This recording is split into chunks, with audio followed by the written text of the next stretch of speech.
Hello guys, स्वागत है आप सभी का NS1 क्लासेस में। तो फ्रेंड्स, हमने एनसीईआरटी की सीरीज स्टार्ट की थी, लेकिन बीच में वो कुछ रीजन के कारण छूट गया था और आज हमने फिर से स्टार्ट किया है। तो आज हम पढ़ने जा रहे हैं चैप्टर 7, जिसका नाम है नए प्रश्न और नए विचार। तो इस चैप्टर के लिए मैं कुछ थोड़ा थोड़ा बता देना चाहती हूँ कि जैसे इस चैप्टर में हम पढ़ेंगे फ्रेंड्स क्या, तो बौद्ध धर्म और जैन धर्म के बारे में कि इसके संस्थापक कौन थे और इसमें बुद्ध के द्वारा क्या क्या शिक्षा दिया गया था। तो चलिए फ्रेंड्स शुरू करते हैं। जैसे फ्रेंड्स दिया गया है कि बुद्ध की कहानी, ये पहला टॉपिक है। बौद्ध धर्म के संस्थापक सिद्धार्थ थे, जिन्हें गौतम के नाम से भी जाना जाता है। बौद्ध धर्म के संस्थापक कौन थे फ्रेंड्स? तो गौतम बुद्ध, और उन्हें गौतम के नाम से भी जाना जाता है। तो फ्रेंड्स, मैं इसे क्या करूंगी कि इसका पिक लेके मैं अपने वीडियो पे अपलोड कर दूंगी और वो आपको जैसा वीडियो चलता रहेगा तो आपको वो शो करेगा। तो जहां जहां हाईलाइट किया हुआ है फ्रेंड्स, तो आप उसे अपने कॉपी पे या नोटबुक पे उसे नोट कर लीजिएगा। तो आगे है फ्रेंड्स, उनका जन्म लगभग 2500 वर्ष पूर्व हुआ था। यह वह समय था जब लोगों के जीवन में तेजी से परिवर्तन हो रहे थे। महाजन पदों के कुछ राजा इस समय बहुत शक्तिशाली हो गए थे। हजारों सालों के बाद फिर से नगर उभर रहे थे। गांवों के जीवन में भी बदलाव आ रहा था, जिसे हम कब पढ़ेंगे फ्रेंड्स? तो चैप्टर 10 में। बहुत से विचारक इन परिवर्तनों को समझने का प्रयास कर रहे थे। वे जीवन के सच्चे अर्थ को भी जानना चाह रहे थे। जीवन के सच्चे अर्थ का मतलब ये नहीं फ्रेंड्स कि आपके पास बहुत सारी धन संपदा आ गई है या फिर आप बहुत विकसित हो गए हैं, आपके पास 3-4 महल हो गए या समथिंग कुछ और भी। तो वो जीवन का सच्चा अर्थ नहीं था। बुद्ध क्षत्रिय थे तथा शाक्य नामक एक छोटे से गण से संबंधित थे। बुद्ध जो थे वो क्या थे फ्रेंड? तो क्षत्रिय थे और शाक्य नामक एक छोटे से गण से संबंधित थे। युवावस्था में ही ज्ञान की खोज में उन्होंने घर के सुखों को छोड़ दिया। युवावस्था यानी कि थोड़ा सा यंग एज में उन्होंने क्या किया था? तो ज्ञान की खोज में अपने घर के सुखों को छोड़ दिया। अनेक वर्षों तक वे भ्रमण करते रहे तथा अन्य विचारकों से मिलकर चर्चा करते रहे। अंततः ज्ञान की प्राप्ति के लिए उन्होंने स्वयं ही रास्ता ढूंढने का निश्चय किया। इसके लिए उन्होंने बौद्ध गया, जो कहाँ है फ्रेंड्स? तो बिहार में। एक पीपल के नीचे कई दिनों तक तपस्या की। अंततः उन्हें ज्ञान प्राप्त हुआ। इसके बाद वे बुद्ध के रूप में जाने गए। यहाँ से वे वाराणसी, तो वाराणसी है फ्रेंड्स उत्तर प्रदेश के निकट स्थित सारनाथ गए, जहाँ उन्होंने पहली बार उपदेश दिया। तो अगर आपको कोई क्वेश्चन पूछा जाएगा कि बुद्ध द्वारा पहला बार जो उपदेश दिया गया था वो जगह कौन सा था, तो वाराणसी के निकट स्थित है क्या फ्रेंड्स? सारनाथ, जहाँ उन्होंने क्या दिया था? तो पहली बार उपदेश दिया था। कुशीनारा में मृत्यु से पहले का शेष जीवन उन्होंने पैदल ही एक स्थान से दूसरे स्थान की यात्रा करने और लोगों को शिक्षा देने में व्यतीत किया। तो फ्रेंड्स, मैंने क्या किया है कि छोटा सा इधर शॉर्ट नोट्स बना लिया है ताकि मैं इसे तुरंत याद कर सकूं। जैसे बौद्ध धर्म के संस्थापक कौन थे? तो सिद्धार्थ थे, जिन्हें गौतम के नाम से भी जाना जाता था। और गौतम बुद्ध ने पहली बार उपदेश कहाँ दिया था? तो सारनाथ में दिया था, जो कहाँ है फ्रेंड्स? वाराणसी। और वाराणसी कहाँ है फ्रेंड्स? तो उत्तर प्रदेश। और मृत्यु कहाँ हुई थी फ्रेंड्स? तो कुशीनारा में। जन्म 567 में हुआ था ईसा पूर्व में। और इसे क्या करना है फ्रेंड्स कि ये नेपाल के लुम्बिनी में इनका जन्म हुआ था। और जो थे वो बुद्ध क्षत्रिय थे और शाक्य नामक एक छोटे से गण से संबंधित थे। और उनको ज्ञान की प्राप्ति कहाँ पे हुई थी? तो पीपल वृक्ष के नीचे ज्ञान की प्राप्ति हुई थी। उसके बाद फ्रेंड्स, हमें क्या पढ़ना है? बुद्ध ने शिक्षा दी कि यह जीवन कष्टों और दुखों से भरा हुआ है और ऐसा हमारी इच्छा और लालसाओं के कारण होता है। मतलब फ्रेंड्स कि हमारी कुछ ऐसी इच्छा जो हमेशा पूरी नहीं हो सकती। कभी कभी हम जो चाहते हैं वो प्राप्त कर लेने के बाद भी संतुष्ट नहीं होते और अधिक वस्तुओं को पाने की इच्छा करने लगते हैं। और बुद्ध ने इस लिप्सा को क्या कहा फ्रेंड्स? जिसे तृष्णा कहा। बुद्ध ने शिक्षा दी कि आत्म संयम अपनाकर हम ऐसी लालसा से मुक्ति पा सकते हैं। जैसे फ्रेंड्स, कोई व्यक्ति जो होता है, मान लीजिए किसी का पेमेंट, कोई अगर जॉब कर रहा है, उसका पेमेंट मान लीजिए 30,000 है, तो वो नहीं चाहता है कि नहीं मेरा और पेमेंट होता तो मैं ज्यादा खुश होता, जबकि ऐसा नहीं होता है। किसी चीज को पाने की लालसा इतनी बढ़ जाती है कि आदमी आत्म संयम खो देता है और अपनी आवश्यकता को इतना बढ़ा लेता है कि उसे और पैसे कमाने की जरूरत पड़ने लगती है। और इसी को बुद्ध ने क्या कहा था फ्रेंड्स, तो इसे तृष्णा कहा था कि कुछ ऐसी इच्छाएं जिनकी पूर्ति हम नहीं कर सकते। उन्होंने लोगों को दयालु होने तथा मनुष्य के साथ साथ जानवरों के जीवन का भी आदर करने की शिक्षा दी। वे मानते थे कि हमारे कर्मों के परिणाम चाहे वे अच्छे हो या बुरे, हम वर्तमान जीवन के साथ साथ बाद के जीवन को भी प्रभावित करते हैं। मतलब कहना क्या है फ्रेंड्स कि जैसे हम मनुष्यों के लिए दयालु होने तथा मनुष्य के साथ साथ जानवरों का भी आदर सम्मान करना चाहिए। वे मानते थे कि हमारे कर्मों के परिणाम चाहे वो अच्छे हो या बुरे, हम वर्तमान जीवन के साथ साथ बाद के जीवन को भी प्रभावित करते हैं। मान लीजिए अगर आप कुछ भी ऐसा काम कर रहे हैं जिसे लोगों को पसंद ना हो, तो वो आपको आज भी उतना ही गाली देंगे जितना बाद में। और रहा कि कुछ आप अगर अच्छा काम करके जाते हैं तो उसमें क्या हो कि लोग आज भी आपकी तारीफ करेंगे और बाद में भी करेंगे। उसके बाद है फ्रेंड्स, बुद्ध ने अपनी जो शिक्षा थी सामान्य लोगों को प्राकृत भाषा में दी थी, इससे सामान्य लोग भी उनके संदेश को समझ सके। तो फ्रेंड्स यहाँ पे छोटा सा नोट्स मैंने बनाया है और उसके ऊपर में एक छोटा सा नोट्स दिया गया है पहले से, जैसे सारनाथ स्तूप। इस इमारत को स्तूप के नाम से जाना जाता है। स्तूप आपको पता है कि नहीं, लेकिन मैं बता देना चाहती हूँ कि स्तूप किसे कहा जाता था। जैसे जब बुद्ध की जो अंत्येष्टि हो रही थी, तो अंत्येष्टि का जो छोटा छोटा मतलब पार्ट्स जो होता है उसे एक बोलते हैं ना कि जैसे गड्ढे में जैसे दफना के उसके ऊपर एक मिट्टी का जो टीला लगा दिया जाता है, उसे ही स्तूप बना दिया गया था बाद में, जबकि वो स्टार्टिंग में छोटा सा टीला ही था। इस इमारत को स्तूप के नाम से जाना जाता है। यहीं पर बुद्ध ने अपना सर्वप्रथम उपदेश दिया। इसी घटना की स्मृति में यहाँ स्तूप का निर्माण किया गया। उसके बाद है फ्रेंड्स, यही जो यहाँ पे पढ़ाया गया था कि बुद्ध ने अपनी शिक्षा जो लोगों को प्राकृत भाषा में दी थी, ये क्वेश्चन पूछता है फ्रेंड्स, तो आप इसे नोट कर लीजिएगा। उसके बाद अपने क्वेश्चन दिया हुआ है कि वेदों की रचना के लिए किस भाषा का प्रयोग हुआ था, तो संस्कृत भाषा का प्रयोग हुआ था। बुद्ध ने कहा कि लोग किसी शिक्षा को केवल इसलिए नहीं स्वीकार करें कि यह उनका उपदेश है, बल्कि वे उसे अपने विवेक से मापें।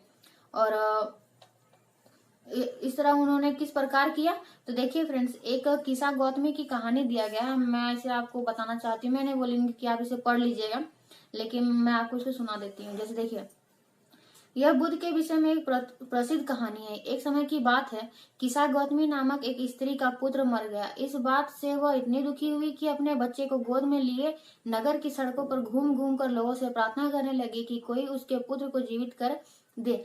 एक भला व्यक्ति उसे बुद्ध के पास ले गया और वहां पे क्या हुआ फ्रेंड्स, तो बुद्ध ने कहा, मुझे एक मुट्ठी सरसों के बीज ला कर दो, मैं तुम्हारे पुत्र को जीवित कर दूंगा।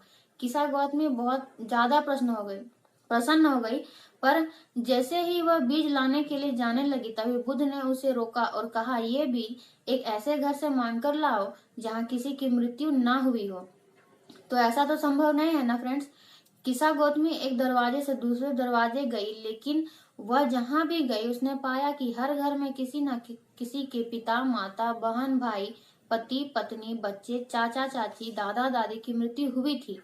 और बुद्ध दुखी माँ को क्या शिक्षा देने का प्रयास कर रहे थे, तो आप ये मुझे कमेंट बॉक्स पे कमेंट करके बताइएगा। ये क्वेश्चन आप लोग के लिए है, बाद में मैं इसका आंसर आपको अगले चैप्टर पर दे दूंगी।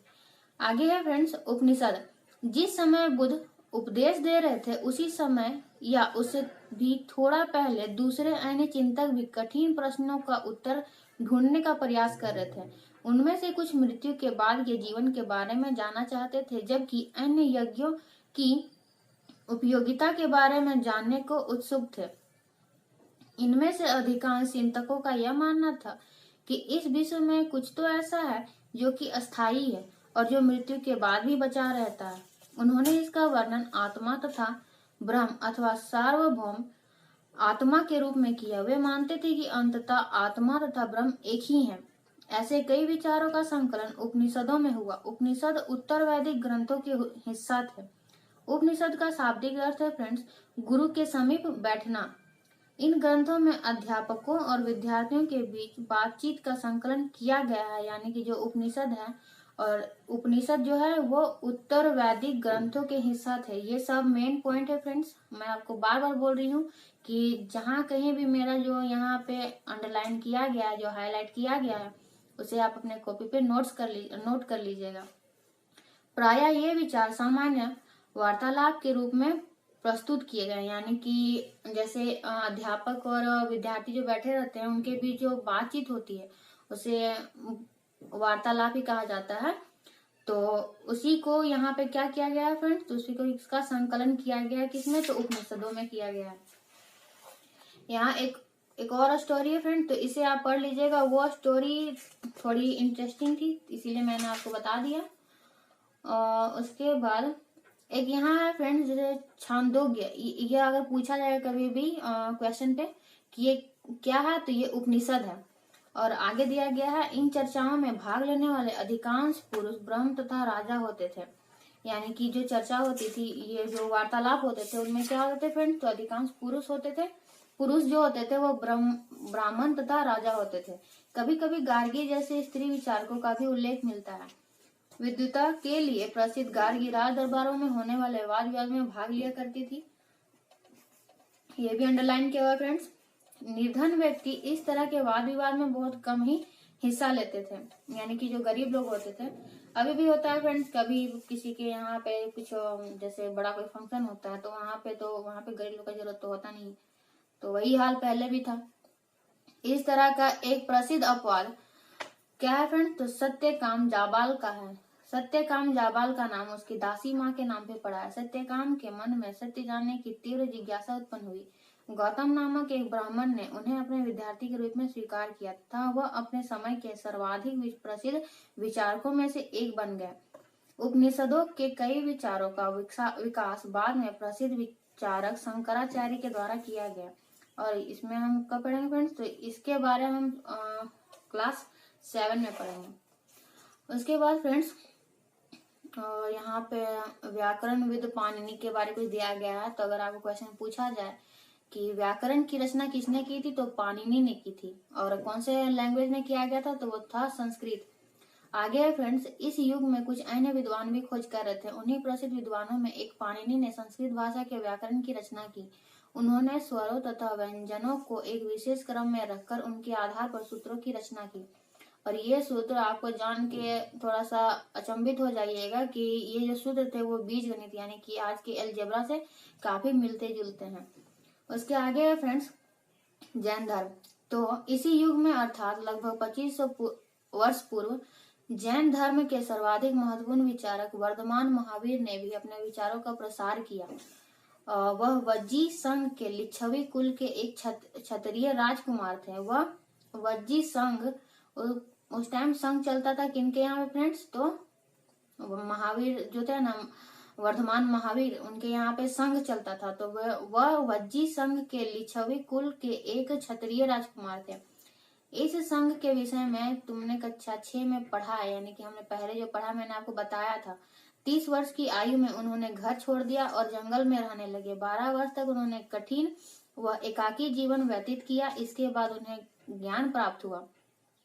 उनकी शिक्षा सरल थी। सत्य जानने की इच्छा रखने वाले प्रत्येक स्त्री व पुरुष को अपना घर छोड़ देना चाहिए।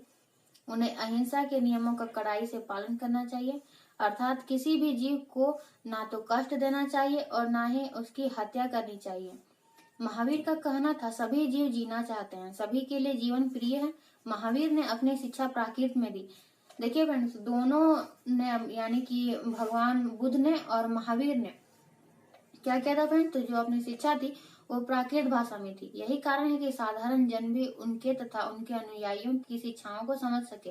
देश के अलग अलग हिस्सों में प्राकृत के अलग अलग रूप प्रचलित थे। प्रचलन क्षेत्र के आधार पर ही उनके अलग अलग नाम थे। जैसे मगध में बोली जाने वाली प्राकृत क्या कहलाती थी, तो मागधी कहलाती थी। ये सब याद रखिएगा फ्रेंड्स। जैन नाम से जाने गए महावीर के अनुयायियों को भोजन के लिए भिक्षा मांगकर सादा जीवन बिताना होता था। उन्हें पूरी तरह से ईमानदार होना पड़ता था तथा चोरी न करने की उन्हें सख्त हिदायत थी। उन्हें ब्रह्मचर्य का पालन करना होता था। पुरुषों को वस्त्रों सहित सब कुछ त्याग देना पड़ता था, यानी कि उन जो वस्त्र भी उसे भी उन्हें क्या करना पड़ता था फ्रेंड, तो त्याग देना पड़ता था। जैसे यहाँ पे दिया गया है, मैंने छोटा सा नोट्स बनाया है। जैन धर्म के संस्थापक कौन थे फ्रेंड्स? तो ऋषभ देव। 24वें तीर्थकर महावीर स्वामी। साल वृक्ष के नीचे कैवल्य ज्ञान की प्राप्ति हुई थी। और मैंने बताया कि जो ये महात्मा जो बुद्ध थे उनको ज्ञान की प्राप्ति कौन से वृक्ष के नीचे हुई थी? तो पीपल वृक्ष के नीचे। और इनको कहाँ पे हुआ था फ्रेंड? तो साल वृक्ष के नीचे कैवल्य ज्ञान की प्राप्ति हुई थी। और महावीर ने अपनी शिक्षा प्राकृत में दी थी, यानी दोनों ने सेम सेम लैंग्वेज में अपनी शिक्षा दी थी। देखिए फ्रेंड्स, अधिकांश व्यक्तियों के लिए ऐसे कड़े नियमों का पालन करना बहुत कठिन था। फिर भी हजारों व्यक्तियों ने इस नई जीवन शैली को जानने और सीखने के लिए अपने घरों को छोड़ दिया। कई अपने घरों पर ही रहे और भिक्षु भिक्षुनियों बने लोगों को भोजन प्रदान कर उनकी सहायता करते रहे। मुख्यतः व्यापारियों ने जैन धर्म का समर्थन किया। व्यापारी जो सामान ये सब जो बेचा करते थे उन्होंने जैन धर्म का समर्थन किया। किसानों के लिए इन नियमों का पालन करना कठिन था। क्यों? क्योंकि फसल की रक्षा के लिए उन्हें कीड़े मकोड़ों को मारना पड़ता था। बाद की सदियों में जैन धर्म उत्तर भारत के कई हिस्सों के साथ साथ गुजरात, तमिलनाडु और कर्नाटक में भी फैल गया। महावीर तथा उनके अनुयायियों की शिक्षाएं कई शताब्दियों तक मौखिक रूप में ही रही। महावीर तथा उनके अनुयायी जो थे उनकी जो शिक्षा थी वो मौखिक रूप में ही रही, यानी कि वो किसी को शिक्षा देते थे तो वर्बली देते थे। वर्तमान रूप में उपलब्ध जैन धर्म की शिक्षाएं लगभग 1500 वर्ष पूर्व गुजरात में वल्लभी नामक स्थान पर लिखी गई थी। देखिए फ्रेंड्स, ये भी इम्पोर्टेंट है। वर्तमान रूप में उपलब्ध जैन धर्म की जो शिक्षाएं थी वो पूर्व गुजरात में वल्लभी नामक स्थान पर लिखी गई थी। देखिए फ्रेंड्स, संघ। महावीर तथा बुद्ध दोनों का ही मानना था कि घर का त्याग करने पर ही सच्चे ज्ञान की प्राप्ति हो सकती है। ऐसे लोगों के लिए उन्होंने संघ नामक संगठन बनाया जहां घर का त्याग करने वाले लोग एक साथ रह सकें। यानी कि संघ एक ऐसी कमेटी बोल सकते हैं जहां पे क्या होता है फ्रेंड्स कि जो जो व्यक्ति थे जिन्होंने अपना घर त्याग दिया था वे उस संघ में रह सकते थे। संघ में रहने वाले बौद्ध भिक्षुओं के लिए बनाए गए नियम विनय पिटक नामक ग्रंथ में मिलते हैं। विनय पिटक ये एग्जाम में पूछा जाता है फ्रेंड्स, तो आप इसे याद रखिएगा। विनय पिटक से हमें पता चलता है कि संघ में पुरुषों और स्त्रियों के रहने की अलग अलग व्यवस्था थी। सभी व्यक्ति संघ में प्रवेश ले सकते थे। हालांकि संघ में प्रवेश के लिए बच्चों को अपने माता पिता से, दासों को अपने स्वामी से, राजा के यहाँ काम करने वाले लोगों को राजा से तथा कर्जदारों को अपने देनदारों से अनुमति लेनी होती थी। एक स्त्री को इसके लिए अपने पति से अनुमति लेनी होती थी। संघ में प्रवेश लेने वाले स्त्री पुरुष बहुत सादा जीवन जीते थे। वे अपना अधिकांश समय ध्यान करने में बिताते थे और दिन के एक निश्चित समय में वे शहरों तथा गांवों में जाकर भिक्षा मांगते थे। यही कारण है कि उन्हें भिक्षु तथा भिक्षुनी यानी कि साधु भिखारी के लिए प्राकृत शब्द यानी कि प्राकृत शब्द से भिक्षु और भिक्षुनियों को कहा गया फ्रेंड्स। वे आम लोगों को शिक्षा देते थे और साथ एक दूसरे की सहायता भी किया करते थे। किसी तरह की आपसी लड़ाई का निपटारा करने के लिए वे प्रायः बैठ के भी किया करते थे। जैसे अभी होता है ना फ्रेंड्स, गांव में किसी अगर दो व्यक्तियों के बीच में अगर झगड़ा हो जाता है तो उसे क्या किया जाता है, एक समाज बैठाया जाता है और वहां पे फैसला लिया जाता है। मुखिया होते हैं, सरपंच होते हैं। तो उसी तरह जैसे उनके संघ पे अगर लड़ाई झगड़ा हो जाता था तो वे आपस में बैठक किया करते थे। संघ में प्रवेश लेने वालों में ब्राह्मण, क्षत्रिय, व्यापारी, मजदूर, नाई, गणिकाएं तथा दास शामिल थे। इनमें से कई लोगों ने बुद्ध की शिक्षाओं के विषय में लिखा तथा कुछ लोगों ने संघ में अपने जीवन के विषय में सुंदर कविताओं की रचना की। यहाँ पे एक गुफा दिया हुआ फ्रेंड्स जिसे कार्ले की गुफा कहा जाता है और वो वर्तमान में कहाँ पे है फ्रेंड्स? तो महाराष्ट्र में है। आगे है फ्रेंड्स बिहार। बिहार नहीं, बिहार। जैन तथा बौद्ध भिक्षु पूरे साल एक स्थान से दूसरे स्थान घूमते हुए उपदेश दिया करते थे। केवल वर्षा ऋतु में जब यात्रा करना कठिन हो जाता था तो वे एक ऐसे स्थान पर निवास करते थे। ऐसे समय में एक अस्थायी जगह, देखिए फ्रेंड्स, जैन तथा बौद्ध भिक्षु पूरे एक साल एक स्थान से दूसरे स्थान घूमते हुए उपदेश दिया करते थे। लेकिन जब वर्षा ऋतु होती थी तो वो यात्रा करना तो कठिन हो जाता था, तो वे एक ही स्थान पर निवास करते थे। ऐसे समय में वे अपने अनुयायियों द्वारा उद्यानों में बनवाए गए अस्थायी निवासों में अथवा पहाड़ी क्षेत्रों की प्राकृतिक गुफाओं में रहते थे।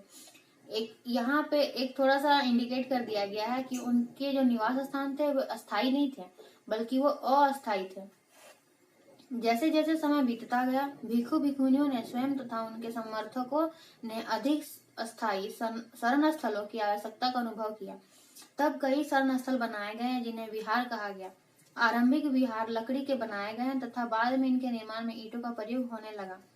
पश्चिमी भारत में विशेषकर कुछ विहार पहाड़ियों को खोदकर बनाए गए हैं। पश्चिमी भारत में विशेषकर कुछ विहार पहाड़ियों को खोदकर बनाए गए हैं। आगे है फ्रेंड्स, प्रायः किसी धनी व्यापारी, राजा अथवा भूस्वामी द्वारा दान में दी गई भूमि पर विहार का निर्माण होता था। कहाँ कहाँ फ्रेंड्स? तो प्रायः किसी धनी व्यापारी, राजा अथवा भूस्वामी द्वारा दान में दिया जाता था भूमि, वहीं पे क्या होता था फ्रेंड्स? तो विहार का निर्माण होता था। स्थानीय व्यक्ति भिक्षु भिक्षुनियों के लिए भोजन, वस्त्र तथा दवाइयां लेकर आते थे, जिसके बदले ये भिक्षु और भिक्षुनी लोगों को शिक्षा देते थे। आगे आने वाली शताब्दियों में बौद्ध धर्म उपमहाद्वीप के कई हिस्सों के साथ साथ बाहरी क्षेत्रों में फैल गया, और ये चैप्टर 10 में दिया गया फ्रेंड्स। हम आगे इसे पढ़ेंगे। उसके बाद है फ्रेंड्स एक छोटा सा टॉपिक है, उसे भी पढ़ के कंप्लीट कर लेते हैं। दिया गया है आश्रम व्यवस्था। जैन तथा बौद्ध धर्म जिस समय लोकप्रिय हो रहे थे, उसी समय ब्राह्मणों ने आश्रम व्यवस्था का विकास किया। यहाँ आश्रम शब्द का तात्पर्य लोगों द्वारा रहने तथा ध्यान करने के लिए प्रयोग में आने वाले स्थान से नहीं, बल्कि इसका तात्पर्य क्या था फ्रेंड? तो जीवन के एक चरण से था। जैसे ब्रह्मचर्य, गृहस्थ, वानप्रस्थ तथा संन्यास नामक 4 आश्रमों की व्यवस्था की गई है। और ये सेम क्वेश्चन पूछा गया था फ्रेंड्स, एसएससी का एग्जाम था, कौन सा टायर था मुझे नहीं पता है। तो इसका ये क्वेश्चन मैंने देखा था, घटना चक्र जो आता है फ्रेंड्स उसमें देखा था मैंने। ब्रह्मचर्य के अंतर्गत ब्राह्मण, क्षत्रिय तथा वैश्य से यह अपेक्षा की जाती थी कि इस चरण के दौरान वे सादा जीवन बिताकर वेदों का अध्ययन करेंगे। ब्रह्मचर्य के अंतर्गत है क्या फ्रेंड्स? कि वे सादा जीवन बिताकर वेदों का अध्ययन करेंगे। गृहस्थ का मतलब आश्रम के अंतर्गत उन्हें विवाह कर एक गृहस्थ के रूप में रहना होता था। वानप्रस्थ के अंतर्गत उन्हें जंगल में रहकर साधना करनी थी। अंततः उन्हें सब कुछ त्याग कर सन्यासी बन जाना था। आश्रम व्यवस्था ने लोगों को अपने जीवन का कुछ हिस्सा ध्यान में लगाने पर बल दिया, और प्रायः स्त्रियों को वेद पढ़ने की अनुमति नहीं थी। और एक ये भी इम्पोर्टेंट टॉपिक बनता है फ्रेंड्स कि स्त्रियों को वेद पढ़ने की अनुमति नहीं थी, और उन्हें अपने पतियों द्वारा पालन किए जाने वाले आश्रमों का ही अनुसरण करना होता था। उसके बाद एक छोटा सा यहाँ पे भी है दिया हुआ, लेकिन ये कुछ ज्यादा इम्पोर्टेंट मुझे नहीं लग रहा है, तो आप इसे खुद ही पढ़ लीजिएगा। और रहा बात इस चैप्टर का, तो ये चैप्टर पूरा कंप्लीट हो चुका है। कल हम पढ़ेंगे चैप्टर 8 को। तो उम्मीद करती हूँ कि आपको ये चैप्टर समझ में आया होगा। इसके अलावा आपको कुछ और भी वीडियोस चाहिए तो आप मुझे कमेंट करके बता सकते हैं। तब तक के लिए बाय बाय, टेक केयर।